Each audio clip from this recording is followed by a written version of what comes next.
Hey guys, welcome back to some zombies. So, a couple things I want to talk about today when it comes to Black Ops 7 is, well, first of all, the week of zombies, teasers, and trailers and whatnot began today, and they had like this 5-10 second little thing with a compass video thing. I don't know, some screaming in the background. You know, it's the beginning of the promotion and all that, so I'm sure it'll get better as the week goes on. Now, they also confirmed a little bit more of what's going on with carry forward. So the Easter egg reward skins will still be carrying forward. Those will be carrying forward, thank God. The level 1000 skin will also be carrying forward. So if you're level 1000, you get to keep that skin. I honestly stopped grinding the game way back.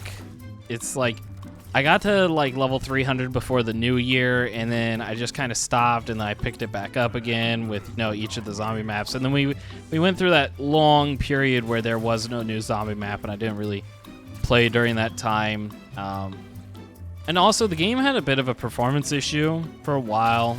I had lower frames than I should have, and I think that that's been fixed, considering that I have higher frames now. Which is nice, you know, it makes the game a lot more playable, and it doesn't look as bad as it used to, honestly. I think that was just a Steam issue, no idea why, but I'm pretty sure it's been fixed. More changes that they're doing, though, for Black Ops 7 is the Vault Edition skins have gotten some changes. So now Harper and Karma both have way more toned down skins. And the Ted skin, we're getting both variants, so one without his face melted and one with his face melted. I am happy that they're giving us both versions of the Ted skins, honestly. I think it's kind of silly that they wouldn't do that. And as much as I do like the new Karma skins, I kind of did like the blue on it, so yeah. I think it'd been nice if they did both. They gave the option for both, maybe, like they did with Ted. I don't know. I keep seeing people talk about this potentially being a byproduct of Battlefield 6, you know, Battlefield 6 putting the pressure on Black Ops 7. And it probably is entirely possible. It probably is the case, though, you know, that's the reasoning for it. But I kind of, it's really unfortunate for the studio, though, to listen to feedback finally, if you want to say it like that, to listen to feedback finally and still get hate for it because, you know, you're doing this because Battlefield 6 or whatever the case may be. And it's like, can't you just be happy that they're actually listening? Like, this is the point of having good competition in the market, because if there's no competition in the market, then they can just be lazy. Look at Twitch. Twitch is seriously lazy and doesn't make half of the changes that they should be making. Why? Because there's no competition. There's where else are you gonna go? Kick? No, you're not gonna go to Kick. And you know, YouTube streaming, as much as I love YouTube streaming personally, I think it is better than Twitch. It's not promoted enough by YouTube, and it needs slight quality of life things. But the whole point of this example that I'm giving is competition is good for the market. It really is. Because it makes companies have to listen to the consumer. And yeah, they should just listen to the consumer in the first place, but at least they finally are listening to the consumer. Even though the consumer can very oftentimes be wrong. But, you know, that's another video, I guess, for another time. Funny enough, there's some skins for Battlefield 6 that got leaked. Again, don't know how much I can really talk about those, but again, my channel's so extremely small and nobody watches these videos, so, you know, if EA somehow finds this video, then hi, EA.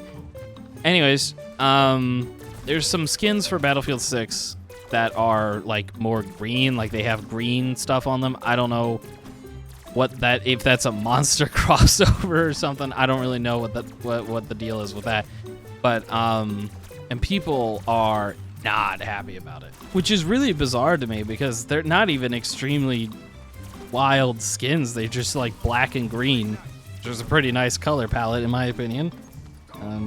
And there was also a quote from EA or some game dev higher up in the food chain when it comes to Battlefield 6 that said something along the lines of, you know, we're a realistic, gritty game and we're going to stay that way for a while with the cosmetics. And people are picking up on that for a while. And I got to be honest, does it really matter? Does it matter?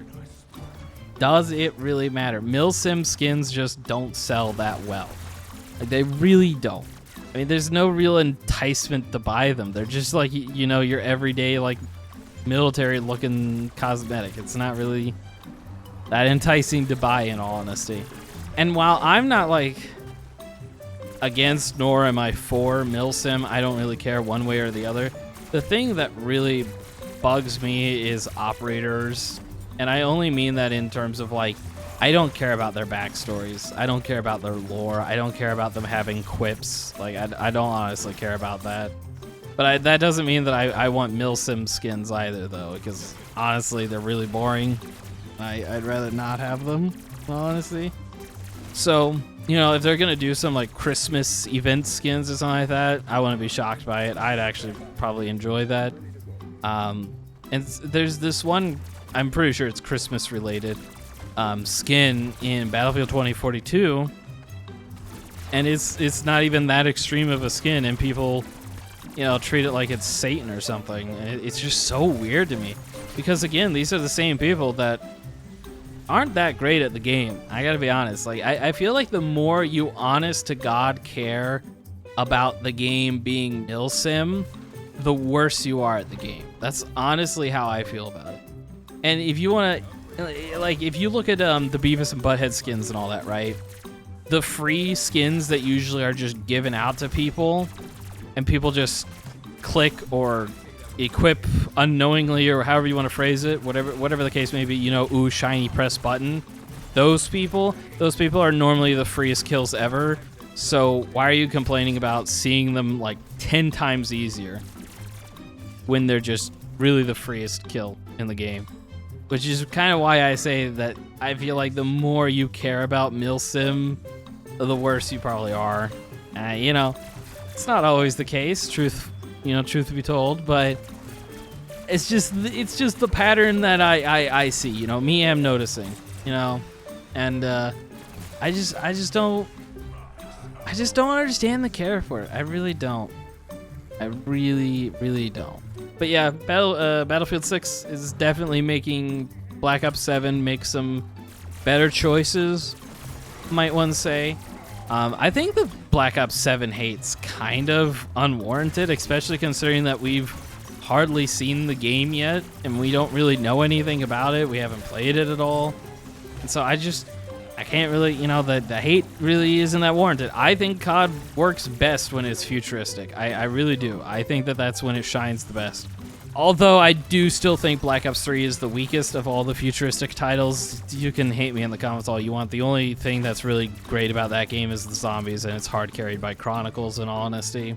But Advanced Warfare, I loved Advanced Warfare's exosuits. I think that that's a lot better than the jetpacks, the thrusters, the exo movement, you know.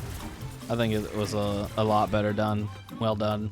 But yeah, Battlefield 6 is definitely putting the boot to Black Ops 7. That's just, there's no question really about that. And you know, whether it's a good thing or not, it doesn't really matter, because it, you know, they're listening. And isn't that just a good thing? Even though maybe the reasoning isn't the greatest reason, they're still listening. It's just something that people have wanted for years, and here you go. And, you know, after Black Ops 7, we're going to get Infinity Ward's MW4, which from what I've heard is just MW2 squared. God, modern IW has to be the worst current studio, man. MW 2019 was horrible. MW22 was somehow even worse. I mean, MW3 was pretty good, but IW didn't make that. Sledgehammer did. But yeah, so that's kind of just some of the stuff going on with Black Ops 7. And, you know, the marketing for zombies is starting, so this week should be hopefully crammed, packed with goodies for it. And yeah, so let me know what you guys think about the changes coming to Black Ops 7 down below. And feel free to like, comment, subscribe, yada, yada, yada. Share with your grandma. And stay hydrated. Bye. Mwah.